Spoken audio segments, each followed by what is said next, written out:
It is time for StreetWise with former chief of the New York City Sheriff's Department, former chief of the Seagate Police Department, retired New York City detective, Time Warner Public Access Media Award, Joe Franklin Super Excellence in Broadcasting Memory Lane Award, New York Veteran Police Association StreetWise Productions, host of StreetWise, Mr. Lou Telano. Good evening and welcome back to StreetWise. Very interesting conversation I'm going to have in a half hour. A lot of things that we've seen, a lot of things we talked about, and even myself, who's been in law enforcement for over half a century, things surfaced that I would never believe that would happen in this country. My guest, you've seen him on the TV shows. He's pretty much a political analyst, contributor. He's a New York Times best-selling author. I'll mention his books if I don't have time to do it while we're talking to him. I will mention it after he leaves. But the book I want to pretty much target is that it's been out there, I think, a year or two, probably 2 years. Killing the Deep State, the fight to save President Trump, obviously President Donald Trump. I want to welcome back to Streetwise Dr. Jerome Corsi. Dr. Jerome Corsi, welcome back to Streetwise.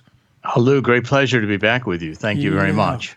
You know, your new book is, like we mentioned before we went on the air, is Coup d'etat. And I did ask you, is it like part two of Killing the Deep State? And you pretty much said yes. You know, for the audience, what is it's a popular book. Obviously, I know what it is, and I would agree most people know also. Killing the Deep State, that's pretty much an organization that's been around for a while, that their goal is just to destroy, let me say it this way, Donald Trump any way they can. Am I close? I think that's accurate. The Deep State I tended to see as a group of bureaucrats who they've stayed on since Obama, and they are very anti-Donald Trump. They really are these kind of New World Order socialists. Wow. It's remarkable that we have them in the bureaucracy. But when you see how much just take a look at these emails that have come out, text messages from Peter Strzok and Lisa Page in the Department of Justice. I mean, these two FBI, they hated Trump. They just hated Trump.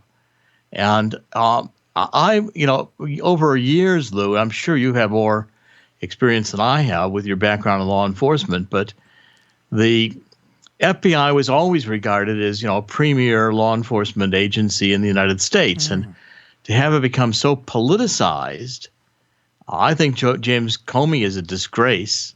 And this most recent report from Horowitz, which I think just completely excoriated James Comey, said he, should have been fired. It's like getting a dishonorable discharge.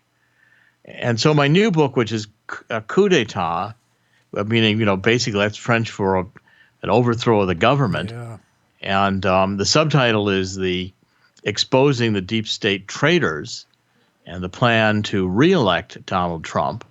And I just finished copy editing this weekend, the book. We're trying to get it out in December. You can see it up on Amazon now, but I lay out how this was a overthrow of the government plot by the CIA, the Department of Justice, the FBI, and it involved international dimensions involving foreign intelligence agencies, in particular the British intelligence. And I think the whole thing is completely one of the most frightening scandals in American history, because this is the Clintons and the Obamas trying to weaponize the Department of Justice and the FBI to do electronic surveillance on the presidential candidate of their opposition party. And I mean, this, putting law enforcement on Donald Trump when he was running for president, I think is just completely treasonous. Well, how did this happen? I mean, out of the clear blue sky, it seemed like it's only surfaced since Donald Trump became president or was running for the president. Before that, I think you indicate that this group has been around a while, but they just pretty much came to the surface because of Donald Trump's winning the election. Yeah, I go back to looking at Comey and Mueller. I do this especially in Killing the Deep State, right? Where, for instance, they were involved in the HSBC bank scandal. HSBC is a Hong Kong Shanghai bank, and I really caught them out in Long Island. The branch manager, John Cruz, brought me about 1,000 pages of documents from HSBC. HSBC was money laundering people. They were taking people's accounts and using their social security number and running millions of dollars through these accounts. Ultimately, HSBC, the bank, the Chinese headquartered bank, also headquartered in London, got a $1.9 billion fine, but no one was charged with criminal activity. And that was when James Comey was on the board of HSBC, making millions of dollars. And Mueller was head of the FBI, and Loretta Lynch was, I think, in the Eastern District or the Southern District of New York. She was the assistant U.S. attorney on charge in the case. And they just covered it up. They just didn't want, there's no way that the bank couldn't have been found by normal government means to be money laundering. It's all monitored by the federal government. The Treasury monitors all wire transfers. And they were running millions of dollars illegally through that bank every day for terrorist groups and Mexican drug cartels. And nobody went to prison because all the Democrats were involved. And HSBC was contributing heavily to the Democrats. And this has been a little internal club that had protected the Clintons. And our hard left, they want open borders, the New World Order. They want to be part of the EU. They wanted, this Mexican United States to begin merging into one nation. These people didn't want borders. I mean, and it permeated into the FBI and the Department of Justice. And when Donald Trump surfaced and looked like he was going to win, all these people went insane. They just in the open violated all kinds of laws in their attempt to destroy Donald Trump. And they're still trying to destroy it. But what would be their gain? In other words, what would they already have high positions. They're making, I would think, a good amount of money in what they're getting paid. What would be their benefit? In other words, they would lose what they have. They're concerned that they would take a loss with Donald Trump. Yeah, it's ideologically motivated. I mean, I did a lot of work and a lot of reporting, in fact, for law enforcement journals about how during the Obama years, the Saul Alinsky radicalization, starting in Ferguson, where they started to demonize police officers who were involved in shooting incidents with these black males. And I think, in every instance, they found that the officers had done nothing criminally wrong. Right. In fact, this recent incident in New York City where the police chief has just been ordered to fire the officer who was involved in that stranglehold incident. Again, the officer was not found. There was a federal investigation. There was a city investigation. The officer was exonerated. Then we come a couple of years later, and de Blasio decides for politically motivated reasons. I mean, these Democratic politicians have also gone completely off the cliff for socialism, which to me is amazing. I also wrote a book, Lou. I did an e-book and an audio book called Dr. Corsi Investigates, and it's about how the Democratic Party has become a communist party, which is really the direction they're moving. Absolutely. Well, we call them four top ladies. They have to excuse me for also calling them ladies, nicknamed the Squad. Obviously, what their goal is, and it's pretty sad. They are they're going to the left. But this group, the group that we're talking about, they've been around for many, many years. They're well funded, like you say. And is George Soros have anything to do with his hand in this with this group? Absolutely. George Soros has been funding for I don't know, decades. Yeah.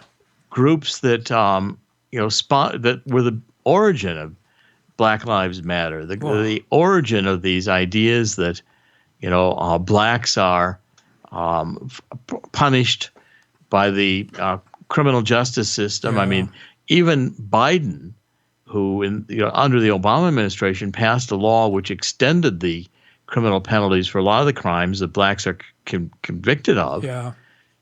they're the ones who are blaming. I know. They're trying to make the police look like a repressive organization of capitalism that discriminates against blacks. In my experience, I've been a New Yorker and lived in New Jersey now for over 30 years. I have high respect for the police department in New York. I think they're one of the best in the country. And, look, you've got especially under starting with Giuliani, and I think Bloomberg continued it. Correct. The police in New York were supported. And now we've got these incidents with, thugs throwing water on the police and nobody does anything. I mean, this is disgraceful. It's mind-boggling. You were talking about the Errol Gardner case, Staten Island, where Daniel Pontalello, 5 years, like you mentioned, it took them 5 years to fire him only because, you had mentioned it, you touched on it, is that Bill de Blasio, who's running in the Democratic primary for the presidency, was questioned about that case. And when he came back home, we all knew right away in law enforcement, he got his commission, the police commissioner said, O'Neill, we have to do something. I'm not going to go to another debate and have to answer the same question. So we knew right away, off with his head. We knew that. But they went a step further. They took away the guy's pension. That was.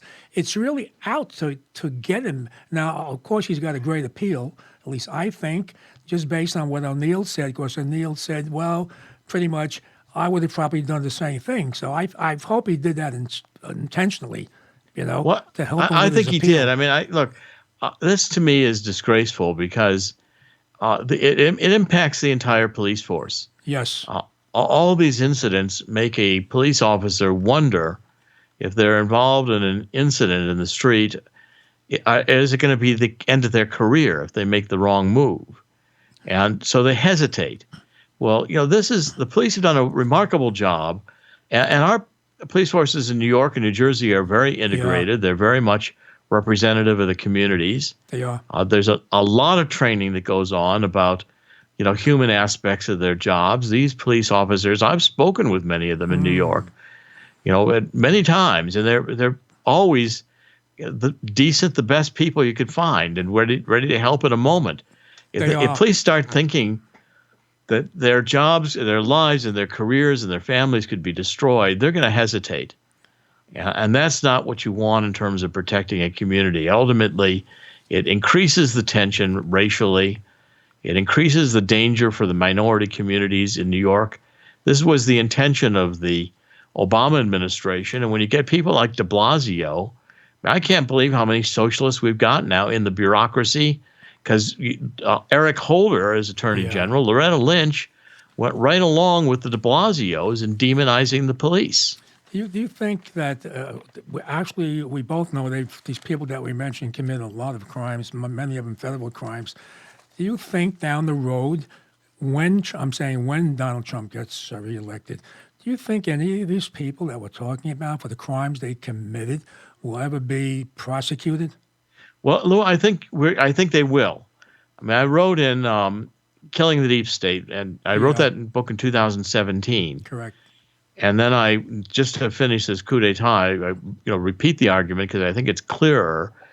I said, number one, in 2017, I wrote that Mueller would fail, that there was no collusion, there was no obstruction, and he would fail. Well, he did. And, of course, I got involved in that. I spent 40 hours with Mueller's people because they thought I had connected Roger Stone to Julian Assange. I didn't. Yeah. I've never, and they wanted to prosecute me. They gave me a plea deal, said I had lied. I said, no, I didn't lie. I refused their plea deal. These people were politically vicious. They wanted to silence me. I would never have been able to write coup d'etat. I'd been in prison if that was the case. Well, they did not indict me. They didn't have a case. Well, they couldn't indict you on something that you never did, but the joke of it, especially from looking at it from my perspective, being in law enforcement, I was the chief also, I ran the New York City Sheriff's Department, is that they were pretty much asking you to take a plea for a crime that was never committed by you, I should say, or something that they fabricated just to force you to say something that never occurred. You must have been, I would think, a lot of stress at that time, Dr. Oh, Jerome Corsi. look, we've spent a year. This happened. The FBI knocked at our front door on Oh. February 28th, 2018. A year ago, my birthday was just this weekend. I'm born August 31st. Oh, happy birthday. Well, thank you. And we went through a year with the CNN parked outside. We didn't know from day to day whether they were going to burst in, and with the FBI the way they did Roger Stone. And Yeah. I turned over everything to them voluntarily. I gave them my computers, my backup external hard drives. I gave to the FBI. We proffered all of this. I gave my cell phone. I gave them the emails and usernames to all my email accounts. I gave everything that I had that they could have possibly wanted, and did it willingly. And when they wanted to, I took a vacation in 2016 with my wife. It was our 25th wedding anniversary. We went to Italy, and I had time, and I figured out that Julian Assange had Podesta's emails. This was in July and August 2016, and I figured out he would release them in October 2016 as the October surprise. I was right. Yeah. But I didn't get told that by anybody. Well, Mueller's team went insane because I had to have been told. They said I knew it too precisely. They wouldn't accept that I figured it out. Well, when they wanted me to plead this, crime, they wanted me to plead to my first day's testimony, which was before I had looked at my 2016 emails. I amended that testimony, but they wanted me to plead that I had lied to them without acknowledging that they had allowed me to amend that testimony. I thought that was completely fraudulent. Amazing. And I went public with that. And even Rudy Giuliani has said multiple times on national television that Mueller's team with me were trying to suborn perjury. They were trying to write a script for me that was their script on a crime that I did not commit. They're trying to pressure me psychologically. They said they were going to put me in prison for 25 years, which would be the rest of my life at my age.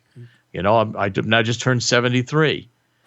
Well, I told them, go ahead and put me in prison for the rest of my life. If the justice system has become this politicized and this corrupt in America, I'll go to prison and let the American people see what you guys are doing. And they did not indict me. Well, were you concerned that they might do the same thing to you that they did to, I'm going to call him an associate of yours, Roger Stone. Were you concerned they might do the same thing to you? Yes. It was one of the first questions I asked my attorney. I said, can the FBI get a warrant and burst down the door and come in here and ransack the house? And my attorney said, yes, they can. They can. So I said, look, let's make that problem go away. Why don't you tell them that instead of just going to the grand jury, we'll come in for voluntary interviews, and I'll turn over everything they want, find out what they want. I know they want my computers, give them my cell phone. I'll give them the backup devices we're backing up my computers. I said, we'll give them everything, and that way there's no need to break down the door. We'll make it easy for them. Boy, unbelievable. Roger Stone, when he was my guest, I guess a couple of years ago, he predicted what would happen to him. Right on the air, I have a tape of it. He said, Lou, I just want you and the audience to know, which he said on other shows, I am not suicidal. I love myself. I'm very vain, which we do know, And he said, so what's the next thing they have to do? Either lock me up or kill me. So, sure as hell, they locked him up. Well, Lou, I'm gonna refrain from commenting on his case because I've been respecting this gag order. I know. And I was named as person number 1 in his indictment because I shared emails with Roger when I was talking about. He wanted someone to go to see Roger to see Assange, and I have emails, and they want to use my emails in the case. So I've refrained from commenting about it. But the point I want to make is that, I've really been through here a year of extreme psychological pressure and really not knowing any day what was going to happen. And I just thank God. I think it was my faith in God. And my wife woke up one morning. She said, I'd rather, visit you in prison the rest of your life than have you not be the man I married. Very good. So that's when we told them that we were going to reject the plea deal. Very good. Yeah. Well, and it took that. I mean, you go through it with the whole family, and this was a test of us as a family, test of our faith. And I trusted in God, and I knew I hadn't done anything wrong. But this book I've now written, this new coup d'etat, is going to follow up on killing the deep state. A lot of things I wrote in 2016 and 17, I predicted, said there'd be 3 phases. One, Mueller would fail. Right. Second phase we're in now, Trump will counterattack. Uh-huh. And I think this next Mueller report that we're going to get on the FISA abuse will say that the FISA warrants against Carter Page were illegally obtained. And I think the key evidence in that is the State Department official named Kavalak, a woman, who actually interviewed Christopher Steele, who wrote the dossier. And she did a memo in which she said that he told her that the dossier against Donald Trump was not validated. It had been paid for by the Clintons as opposition research. She wrote this up a week before Comey and the Department of Justice, Loretta Lynch, decided to use the Steele dossier and the FISA applications, and they knew from the Kavalak memo that it was all phony. Wow. Now, how can law enforcement officers go to a federal judge to get electronic surveillance on a U.S. citizen, Carter Page, the low-level advisor to the Trump camp? He never met Trump in the entire campaign, I don't believe. Or he may have had he may have had one meeting with Trump, but he wasn't a close advisor. At any rate, if the FBI, the Department of Justice, knew that the Steele dossier was a fabrication, if they knew it had no basis in fact, it was a crime to misrepresent that document to the federal judge to ask for electronic surveillance on a U.S. citizen who is believed to have been conspiring with Russia to advance Donald Trump's collusion. I mean, that's why Mueller's people were they needed to connect Roger Stone to Julian Assange. And when they were convinced, because I knew in July and August, I figured it out, Assange had Podesta's emails. I've done a lot of intuitive work in the reporting I've done, and I turn out to be right a lot of times. But it's not because I had communication with Assange. So I broke their case. And they were furious because I couldn't connect Stone to Assange, and they were convinced I would be able to. That was their collusion. Donald Trump was supposed to be talking to Stone. Stone was connected through me to Assange and they told Assange when to drop these emails on Debbie Wasserman Schultz or on Podesta to do the most damage to Hillary Clinton. And the emails have been stolen by the Russians. I don't think Russia stole the emails. It's another fault in the case. Correct. I think the entire Mueller case, the entire Comey case was all nonsense. It was all fabrication. And I think the American public are going to be outraged if Barr does not do his job, if Horowitz does not do his job. There's got to be indictments because our Justice Department committed crimes. And I think the crimes they committed were treason. That's what it appears. It sure looks the way. But as far as the FISA warrant, I can understand a judge based on previous interaction with the head of the FBI or the FBI themselves. It makes it easier for a judge to sort of approve the FISA warrants. So I think they put the judge, whoever did that, in a pretty much predicament himself. They did.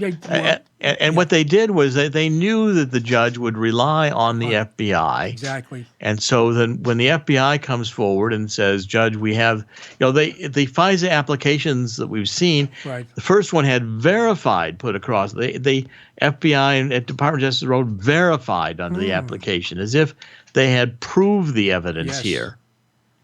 And then what they were doing is that Steele and the various people in the Department of Justice were leaking this report out to the press, and then they were expecting the press was going to, at that point, report what they said as if it were true, and they did. I mean, that's the problem, is that, they were using as sources in the FISA application that Yahoo had independently published the same information that was in the Steele dossier. But what the judge didn't know was that Christopher Steele leaked that information to Yahoo, so it was not an independent source, Yahoo. It was a source that had been leaked by the Justice Department through Steele. And the judge didn't know any of this. The judge looks at this application and takes it at face value Yes. and grants the electronic surveillance permission. And lo and behold, it's all based on a lie. We can't have that. If that doesn't get in crimes indicted, Whoa. the American people will not trust the justice system. If we don't clean out this bureaucracy, which is, embedded now with politically acting. We even had one of the board of directors from New York on the Federal Reserve say, we don't lower the interest rates because it'll help Trump be elected. That's right. That happened last week. That's ridiculous. Yeah. The Federal Reserve is by law not supposed to be a politically partisan organization or make decisions on the economy based on which president it's going to help. It's just amazing. It's mind-boggling. You know, what's the sad part is it's so hard to believe for the average person. And fortunately, we have people like you and Roger Stone, of course, bringing this to the surface. Let me ask you this: how does this leave you now that this fake, phony Mueller special committee is history, and they look like a bunch of asses? How does that leave you at this point? As far as where you are. Well, look, first of all, I'm relieved and thank God that I'm not going to be indicted. Yeah. Because that would cost us an enormous amount of money to defend the case, and it would be before a federal district judge with a jury in Washington, D.C. that would probably be very liberal. Yep. And, I'd be facing a very large prison term. But I don't have to deal with any of that. It's all done. Yes. It's done. So that whole cloud. Now, we have suffered economically. We're trying to recover on that, and we will. And I lost all my employment. I have no current income. I lost all my consulting contracts and everything else. Everybody abandoned me in that process. No surprise. And of course, no surprise. No surprise. I mean, but at any rate, after a year, we're beginning to reestablish. And with this new book, I think it's going to be a success. I'm praying it will. This coup d'état, and it's up on Amazon. You can take a look at it, and it's beginning already. The word of it is already getting out, and I think it's even more explosive than the killing the deep state. Well, who are these people now? The question is, people say like they're clandestine, extreme leftists with a lot of money, that they pretty much control the USA. Who are these people? And they've been around for many, many years. In other words, even though you are the president, you really don't run the country.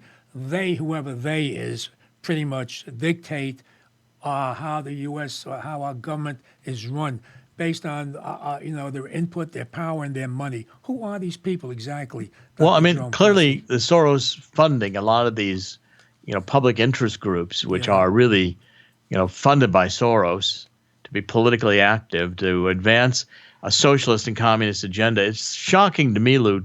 Yeah. I remember Wall Street when I was a kid in the 50s and 60s. I mean, today, how many people in business, in finance, in banking are actually socialists, actually have a leftist orientation, is shocking to me.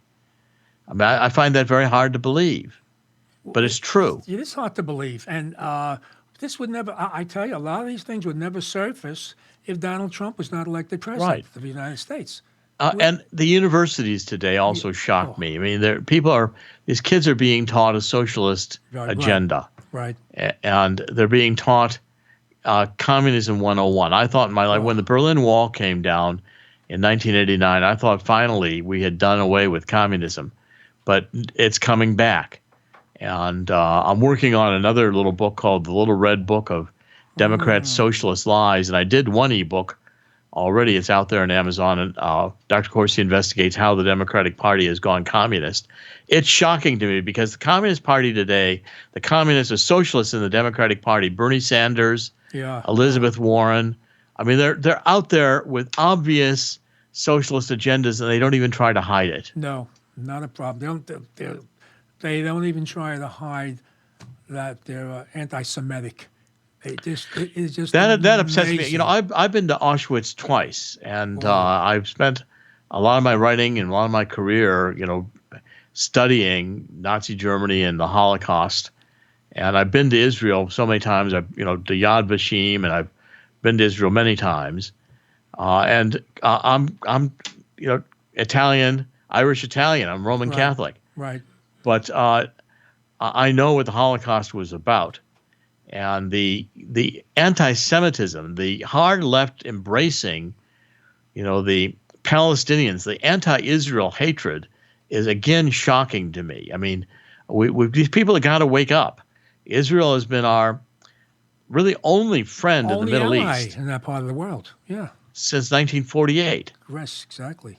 Yeah. And we work heavily with a lot of our technology, the cell phones we use every day. The technology of that was largely developed in Israel. But what's more shocking is you have people in government like Chuck Schumer. You mentioned Bernie Sanders before, and Jerome Nadler. They're not even critical of their own colleagues who come out like Omar with the squad and actually saying their hatred for Israel and the anti-Semitic remarks, and they're not saying a word. I put on Twitter, my thoughts are that they are traitors to their own people, the people I mentioned, plus a few others. Well, and also, I mean, a lot of these people have backgrounds in the Democratic Socialists, DSA, Democrat Socialists of America. Yeah. These people are socialists, and they want to vow to it, but if you research their backgrounds, they have backgrounds being socialists. Obama did. I wrote Abomination. I pointed out that Obama, was a Marxist trained by Frank Marshall Davis, his mentor, a Chicago newspaper writer and photographer who was in Hawaii, a communist, professed communist. And also that Obama, I don't know if Obama believes in any religion or any God, but culturally he was raised as a Muslim in Indonesia, and he denied all that when he was running for office. Correct. In fact, one of your books is Where is the birth certificate? And I still have not. Was out in Hawaii with law enforcement, with Sheriff Arpaio's cold case posse, and I was there when I was there with them in Hawaii when law enforcement went into the Hawaii Department of Health, and the Department of Health refused to show law enforcement from Arizona Obama's original 1961 birth records. They refused to do it. They threw them out of the office. That's the gal that signed off on that. Loretta Fuddy. Yes, she's the one that died in the plane crash, correct? Very suspect plane crash. Suspect, yes. That they said she was alive. Everyone survived, and all of a sudden she drowns before they get to the shoreline. There were pictures of her I believe in a life vest. The plane crashed in water off the shore of one of the islands, and and everybody survived the crash except and got out of the plane. And she died after she got out of the plane. And in fact, it was the pilot, whoever reported that everyone survived. And there are someone used their cell phones to show you all of them bubbling down up. They're alive, and all of a sudden she's gone. And she was the one who was in the head of the Department of Health when they suppressed. Correct. They produced this fraudulent computer-generated birth certificate, which did not exist in 1961. I know, that's amazing. And tried to sell that on. And law enforcement, Sheriff Arpaio, proved that was a forgery. I found in Hawaii the legitimate long-form computer birth certificate from which Obama's was forged. And that's what Obama, that was reported by Sheriff Arpaio. But yet again, the leftist media, so much of our media is dominated by the left now, Lou. It's all a problem across the board. Oh, obviously. Now, you were with Sheriff Arpaio's chief investigator in Hawaii at that time? Yes. I was out there with him at least 2 times, maybe 3. And I was out there worked with him solidly for well over a year. Yeah. And they did a thorough investigation. After I was finished working with them, they concluded the investigation, and they produced forensic proof that the birth certificate I found was the one that had been used to forge Obama's. Yes. And Obama's birth certificate released to the public in April 27, 2011 in the White House was a forgery. Yeah. And of course, that information has all been suppressed, but it was fully documented by law enforcement. Correct. The only law enforcement investigation that's been conducted, the only law enforcement forensic examination on Obama's birth certificate. Well, Lou, I have to go. We've got Oh, family yes. obligations this evening, Yes. I and want to thank finishing you. off Labor Day. Oh, good for you. By the way, I thank you for coming in on Labor Day. Sure, For my being my guest. pleasure, and I And you look have the forward to being blessing. back with you again. Yes, you have the blessing in your new book, and I will speak it up as much as I could on my Twitter, on my emails, and obviously on the show as well, Dr. Jerome Corsi. And the new book is Coup d'etat, folks. Got to go out and get it. Dr. Jerome Corsi, thank you. And Thanks, thank you. Lou. God bless you, and God thank you bless you very and the much. family. And I will talk to you again. I look forward to it. Yes, thank you. Thank Appreciate you. it. Bye-bye. Thank you. Folks, I'm still on. I'm going to hang in there a while. And yeah, I was just told I got to move my butt over. Is that, how am I doing? One more nudge. Okay. Very good. You know, there's so many things I would love to talk about with Dr. Jerome Corsi because, you know, when Roger Stone was my guest, he you know, not to be, not to repeat what I said before, but I will. When Roger Stone, by the way, who's an associate of Dr. Jerome Corsi, these two were campaign analysts for Donald Trump, so that they were on his hit list. I don't know if you know, folks, I was on the hit list too, because my group, the New York Veteran Police Association, was the first law enforcement association to endorse Donald Trump. We did that in July 4th, 2015. That's when we officially announced that my group, which I'm the president of, by the way, which is the oldest law enforcement association in the country. We were born in 1891, incorporated in 1906. That's probably when they first started to form corporations in any state, or maybe just New York State. But anyway, so we came out and we endorsed him. And I have to tell you this, Hillary Clinton, it's quoted. If you Google what Hillary Clinton says about me, Lou Telano, on there, Google it, Hillary Clinton's, I guess her thoughts and her response to Lou Telano, president of the New York Veteran Police Association, for endorsing Donald Trump. So all of a sudden, I had dozens of bodyguards, which I didn't need, volunteers. A lot of friends of mine, mostly retired cops, and they say, Louis, this doesn't look good, you know, like everyone that seems to be connected with the Clintons, who have, let me say it this way, who have dirt on the Clintons, seem to commit suicide. And the girl that we were talking about on the plane that crashed off the shore of in Hawaii, you could see her alive in the water, and all of a sudden she didn't make it to the shore. But you can go a step further, because there is a tape where it shows you a scuba diver with full gear in the mix there with the people that are all wearing life jackets. By the way, this the gal he mentioned who signed off on the registry that indicates that that Obama was born, that was a how can I say, it was a counterfeit, or it was fake, it was not real. She signed off on that. She said, no, this is not really authentic, you know. And what she was just doing her job. That's all she was doing. She was the chief clerk, or I can't think of a title there, and she signed off on it. So I think they were afraid. I shouldn't say I think. I'm positive. They're afraid somewhere down the road, when Donald Trump gets reelected, he's got a list, folks. He's got a list of people that he's going to lock up. Keep people saying, well, why doesn't he do it now? Because he's got to focus on getting reelected. You know, he has to focus on people that are trying to sabotage him, which they did. 2 years of fake Robert Mueller investigations, and they came up with nothing. Robert Mueller testifies it was embarrassing. He looked like he was senile.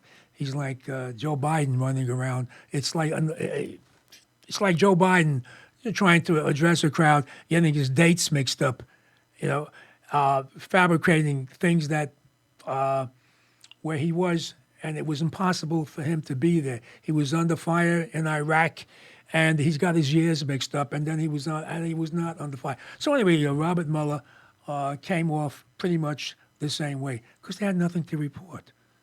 They had nothing to report where they couldn't substantiate anything. They were all fabricated lies, and they had the money, and they had the power to do that.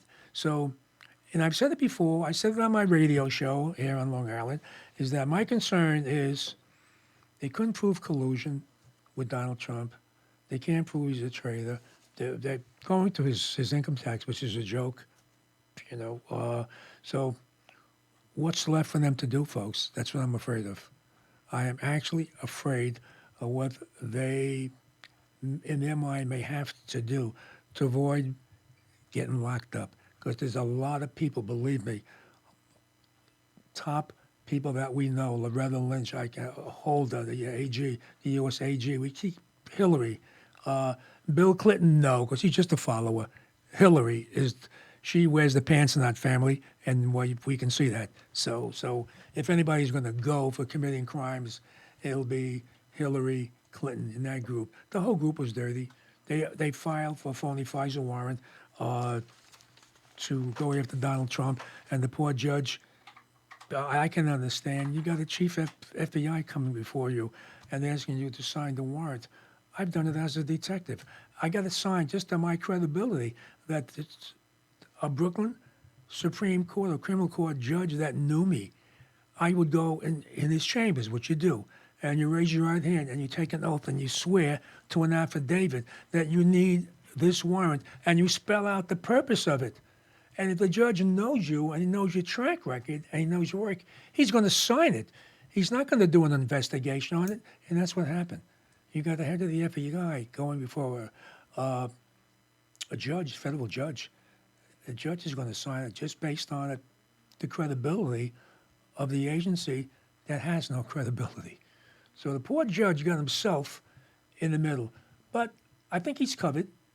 He's probably an innocent bystander when it hits the fan. And believe me, folks, it will hit the fan. Just have patience, because one of the things I hear all the time is also on my radio show is, well, when is he going to lock this one up? And when is Donald Trump going to lock this one up? Oh, he will. He will. Keep in mind, he's out there campaigning. He's got to get reelected first, folks. Keep that in mind. They're trying to be creative as much as they could. They are the people, this group, that wants to get Donald Trump out of the way because they're frightened and they're scared. Because they know, what can they do with him? They can't buy him off, right? Donald Trump, what you see is what you get. And that's what they're afraid of. There's nothing they can do. I'm sure they tried every different way, to try to get to him. But that wouldn't shock me, and it shouldn't surprise you as well. They're trying everything they can. There's only one thing left for them to do, and I don't even want to say it because it's just scary. And he's got a lot of big ones. You know what I'm talking about? He goes into crowds, talks to a lot of people. God bless him. He reminds me, when I was working with Rudy Giuliani, the strength. That's why they get along with each other. Because Rudy would be out there campaigning 16 hours a day, 7 days a week when he was running for mayor of the city of New York, and he had that energy. From my perspective, he was not in great shape. I would try to help him work out because that's my background as well. Not to blow my own horn, but you can't ask a guy who's running around 16 hours a day talking about Rudy Giuliani and having a slice of pizza so he can run to the next stop. Can't ask a guy like that to exercise, work out, and make sure you have your high protein bars and your energy bars. You just couldn't do that. So they're like self-sustaining energy, and your mind has a lot to do with that. And Donald Trump is very similar to Rudy Giuliani, except Donald Trump has a lot of more ground to cover. Rudy just had to cover New York State. Of course, he had to go all over the country and do fundraising, which people do when you run for office. You just don't campaign and do fundraising in the state that you're running in. So we just have to We want to bring America back the way it was, folks.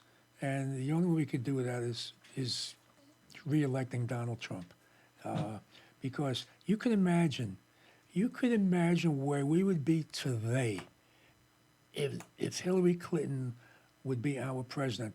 We got four proud, the squad, as they call them, congresswomen in Congress right now, preaching their hatred, their socialism, the anti-Americanism,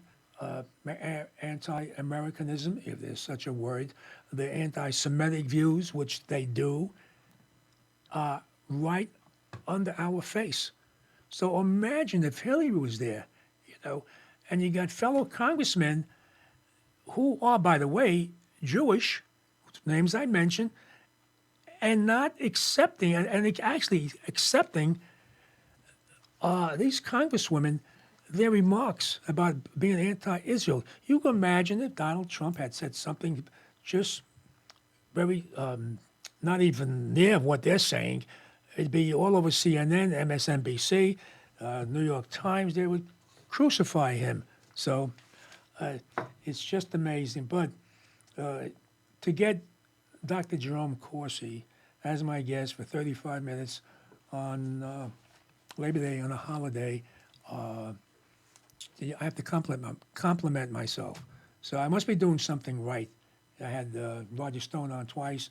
Joe Arpaio, who Dr. Jerome Corsi mentioned to. I am the only talk show host that interviewed Sheriff Joe Arpaio from Arizona for 1 hour. He stayed with me on my radio show for 1 hour, folks, and talk about people who are not kids anymore, like me. He's in his late 80s. He's running for re-election in Arizona again. He lost the race because the person that was running against him had George Soros, the person that we touched on earlier with Dr. Jerome Corsi, who's a multi-millionaire. You know what gets me? They're socialists. They're for the poor people. But they're the most richest people on earth. Could you imagine that? They're I guess you can call them trillionaires, but they call themselves socialists, which means they support the underprivileged, the poor people. It is just mind-boggling. I'm like, if you know this Bernie Sanders, or Sanders, however you want to pronounce it, he's not targeting the first 1% richest people in America anymore. Have you noticed he hasn't done that? Because he's getting close to being one of them. He's a millionaire now. So how is he fighting for you and I, the average blue-collar working person, if he is one of the people that he was going after?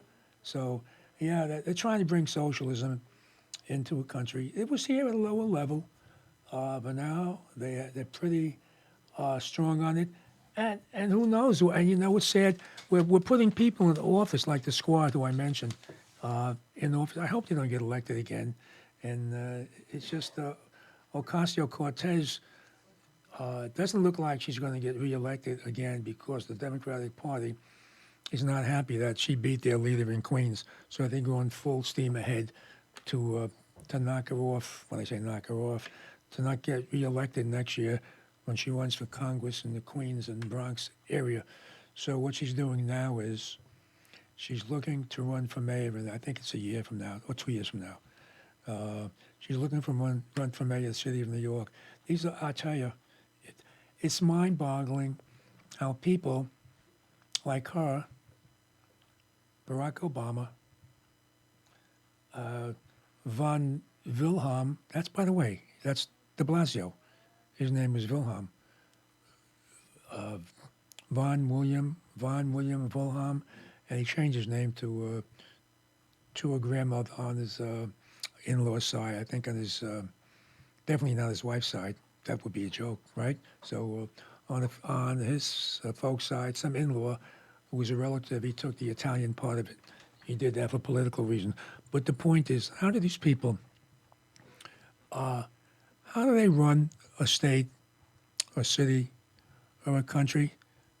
They never had a job. Barack Obama never had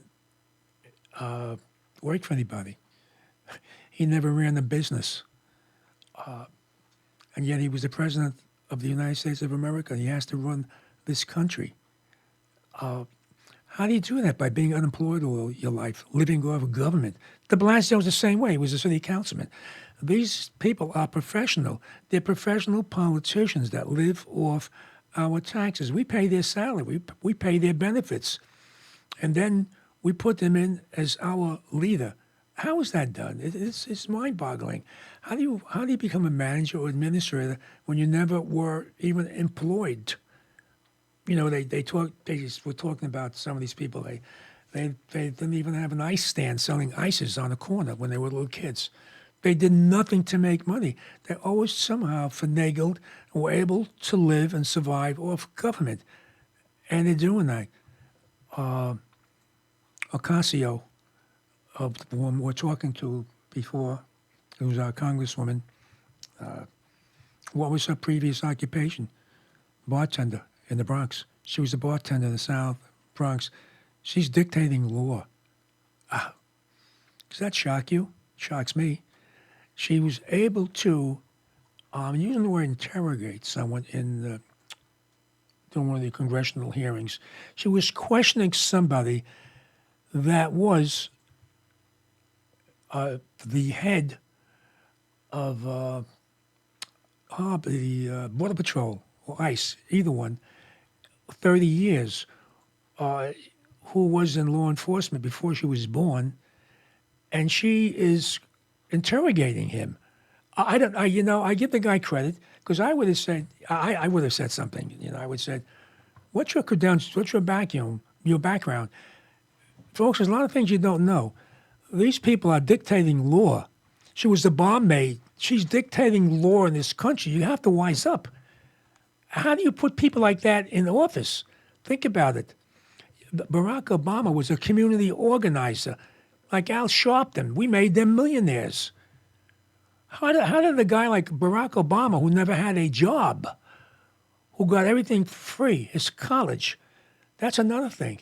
He was able to get foreign exchange student money to pay for his college. What does that mean? That means you have to be born in another country.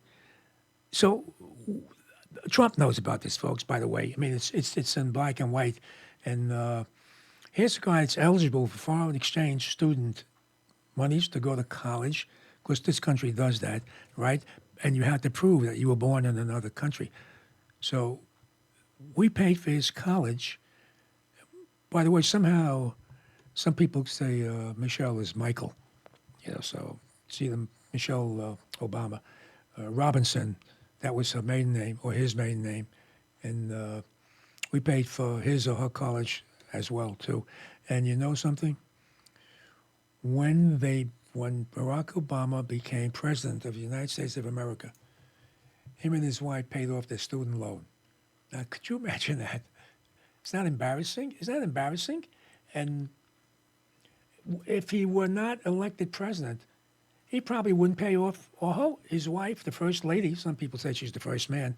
You know, speaking of birth certificates, hers is questionable also, by the way. Nobody's ever seen her in a bathing suit. That's another story.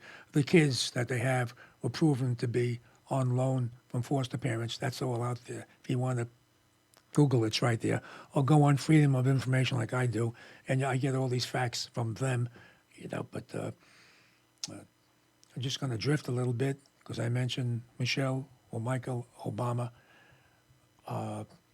Michael Robinson was a college class, well, he was living together in college with a Michael Robinson, and he disappears. They still can't find him, folks, by the way. And then all of a sudden, there's a Michelle Robinson. Same date of birth, same middle initial, and now she surfaces or he surfaces. I know some people might say, "You're crazy," you know, but that's I'm not a conspiracy theorist, but I do believe Michelle is Michael, you know. So that's another thing you guys should look into. Anyway, I'm going to be back next week here at Strong Island TV at the Paradise Studios. It's nice to be here. I'm getting very comfortable here. So I might hang in there for a while if Bobby lets me, you know. So, but it is a good station, and they're nice people here, and I enjoy doing the shows from here. So I'll be back here next Monday, folks. God willing, as they say. Have a happy Labor Day, what's ever left of it. Enjoy. And this is Lou Telano, and I'll catch you later.